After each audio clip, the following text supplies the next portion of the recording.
그렇기 때문에 이 지덕지인이 아닌 군자는 지덕의 삶을 살고 싶어 합니다. 스스로 내가 잘못 살았구나, 이렇게 살아야 되겠구나, 이게 나의 본래 모습이구나 해서 이제 내 삶을 전환시키는 삶을 사는데, 그 사람을 중용에서는 군자라고 그랬습니다. 실제로 그렇게 살아보는 사람은 성인입니다. 그런 존재인지를 모르고 사는 사람은 소인입니다. 알고서도 어긴 사람도 소인입니다. 소인은 두 가지 뜻이 있습니다. 그래서 군자는 첫 번째 어떻게 하냐, 내가 어떤 존재인가를 이제 알았기 때문에 실제로 그 존재가 되려고 노력하는 게 존덕성입니다. 타고난 성품, 덕성입니다. 타고난 성품. 이것을 최고의 가치로 높이고 그것을 구현해 나가는 게 존덕성의 삶입니다. 지금 많은 사람들이 음식에 최고의 가치를 부여한 사람도 있습니다. 식도락가들. 이분은 드시면서도 이따 저녁에 뭐 드실까 생각합니다. 그 다음에 내일 뭐 먹을까 생각합니다. 덕성을 이분들은 높이는 게 아니라 음식에 최고 가치를 부여한 분들이거든요. 어떤 분들은 이성에다가 최고의 가치를 부여한 분이 있습니다. 잔학계나 이성, 그냥 몸과꾼이라고 정신을 못 차립니다. 이성의 그 내면의 아름다움 모르고, 어떤 사람은 재물, 경제력에 모든 초점을 합니다. 처자식도 모릅니다. 돈을 벌면 처자식을 모르게 되어 있습니다. 이치가 그렇게 되어 있습니다. 경제의 모든 초점이, 그래서 그럽니다. 조금만 기다려줘. 내가 이번에 한 10억만 벌면 이제 집에도 잘하고 형제지간에도 잘하고 내 사회봉사도 하고 살게. 10억이 벌리니까, 10억이 벌리냐 그러면 그 시절에는 또 환산이 돼가지고 100억을 벌어야 돼요. 조금만 기다려줘봐. 그냥 100억만 벌면 내가 헌신할게. 그렇게 됩니다. 근데 이제 경제가 해결이 되냐 그러면 사람이 몸으로만 못 살잖아요. 무형의 가치에 눈을 뜨게 됩니다. 그래서 명예에 사람이 또 눈을 뜨게 돼요. 대접받고 싶어 합니다. 이제 뭔가 있어 보이고 싶어 해요. 명예력이 발동합니다.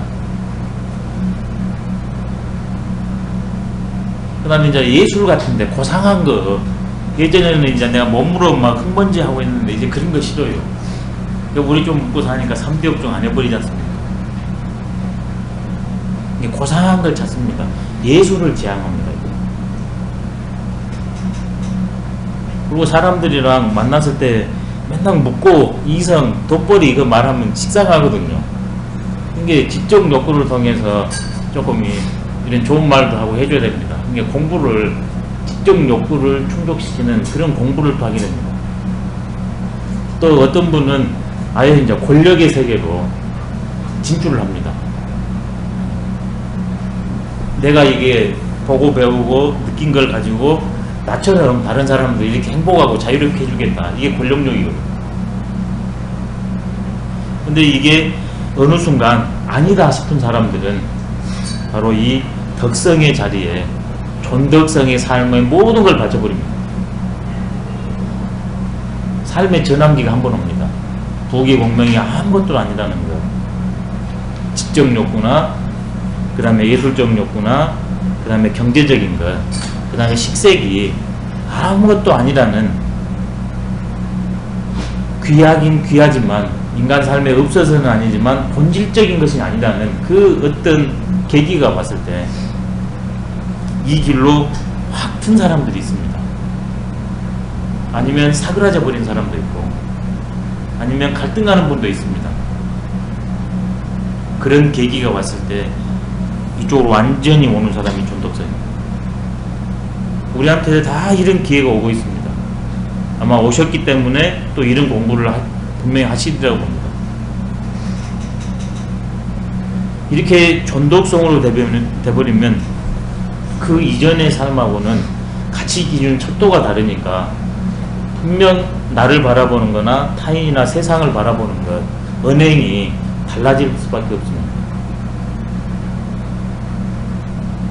가장 귀한 것이 뭔가, 거기에 눈을 떠야 내가 변화됩니다. 그게 첫 번째 전독성입니다. 전독성. 근데 상근기는 전독성을 그냥 해버려요. 생리지니까. 근데 중하근기들은 경험을 통해서 합니다.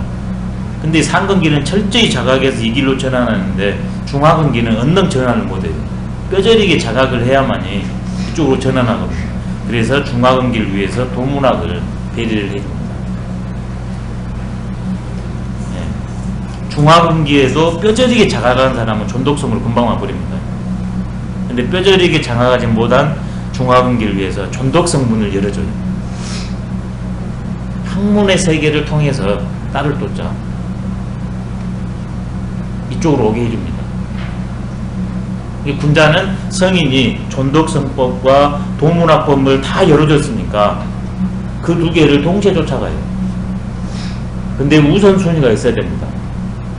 병진 병행하되 우선순위를 뭘로 둘까? 중용의 군자에서는 선 전독성 후 도문학입니다. 저는 이런 입장입니다. 여기에서 도문학을 선으로 놓고 전독성을 후로 놓을 수도 있습니다. 유학 내에서 서로 설왕설래하면서 비판하고 주고받으면서 성장 발전하는 게 가장 대표적인 게 송나라 때로 했을 때는 육상산의 심학과 그 다음에 주자의 주자학이거든요. 근데 똑같이 유학의 신법을 강조하면서도 도를 강조하면서도 그 두 개의 차이점을 말하면 육상산의 심학은 전독성이 우선순위에 있고 주자학은 유광 심학에 비하면 상대적으로 도문학이 조금 더 강조가 되어 있어요. 두 유광 심학이나 주자학이 똑같이 전독성 도문학을 표방한 건 맞습니다. 근데 왜 차이가 나나? 유광 심학은 전독성이 조금 더 강하게 내세우고 주자 여기에서는 도문학이 조금 더 강하게 나와요. 왜 그러냐면 말씀드린 것처럼 유광 심학은 내 자신에서부터 이게 상극법입니다. 주자는 친절해요. 당신은 상근기여도 세상 사람들은 중학인간 많거든요. 이게 그분들한테 길을 터준이라고 도문학법을 강조하지 주자학이 전독성이 없다. 이건 저도 그 주자학 책을 이제 글로서만 이제 봐서 실제 깊은 내용은 모르지만 글로서도 분명히 이게 맞습니다. 주자도 전독성이 도문학입니다. 자기 입장은. 그러지만 왜 언설이, 표현이, 글이 도문학 쪽이 강조가 되어 있냐? 바로 중하근기를 이 세계로 전환시켜주기 위해서 하기 때문에 그래요. 교육자적 입장이 강하니까 그럽니다. 상산의 입장에서는 교육자적 입장이 아니라 구도자적 입장이 강해요. 그렇게 되면 이것들의 그 불협화음이 굉장히 덜해질 수 있습니다. 근데 이러한 사실을 모르냐 그러면 육상 심학하는 사람은 주자학이 틀렸다 그러고 주자학하는 사람은 이거 심학이 이거 유학의 본질이 아니라고 그러고. 근데 많은 분들이 이것을 대척점으로 놓는데 저는 그러지 않습니다. 제가 육상산 그 책도 조금 보고 이 주자 책도 조금 봤거든요. 일반 사람에 비해서는 훨 많이 봤습니다. 전문가 중에서도 덜 보지는 않았어요. 제가 책으로는 많이는 못 봐서 그 원문으로요. 근데 두 개를 분명 다 같이 갑니다. 차이는 있어요. 근데 그것을 금기로 잡아내면 무방합니다. 주자는 친절한 남자. 동문학을 통해 중독성에 이르는 거예요. 그렇죠. 아니면 어떤 사람은 한 번에 동문학을 안 통하고 그렇죠. 가는 거고. 예. 그러니까 이게 이제 선생님께서 미리 잘 말씀하셨습니다. 이게 방법이 여러 개 나올 수 있습니다. 지금 이게 병렬구조로 났거든요. 이걸 이렇게 해야 돼요. 말릴 이자니까 전독성으로서 도문학을 간다 이래서요. 그 다음에 이제 반대로 도문학을 통해서 전독성으로 간다. 세 개가 나옵니다. 예. 그러면 더 끊어놓으면 전독성법 하나만 강조한 이가 있고 도문학법 하나만 끊으면 공부법이 5개입니다. 지상에서 존재한 공법은 이 5개를 안 벗어납니다. 근데 뛰어난 것들은 어떻게 되냐? 같이 갑니다. 근데 선우는 스타일에 따라 달라요. 구도의 입장에 가면 전독성이 더 강하고 배려의 입장에 가면 도문학이 강합니다. 상근계에 가까우면 전독성이 더 강하고 중하근계의 측면이 강하면 도문학이 더 강하게 돼요. 이게 옳다 그름이 아니라 내가 큰 눈으로서 아 이분은 우리 인간은 이런 양면성이 동시에 있는데 아 이 측면을 강조하셨구나. 그러니 이런 장단점이 여기서는 발생하겠구나. 이걸 내가 읽어내버려야 됩니다. 그분을 쫓아갈 게 아니라 내 눈으로 그걸 딱 읽어내버려야 돼요.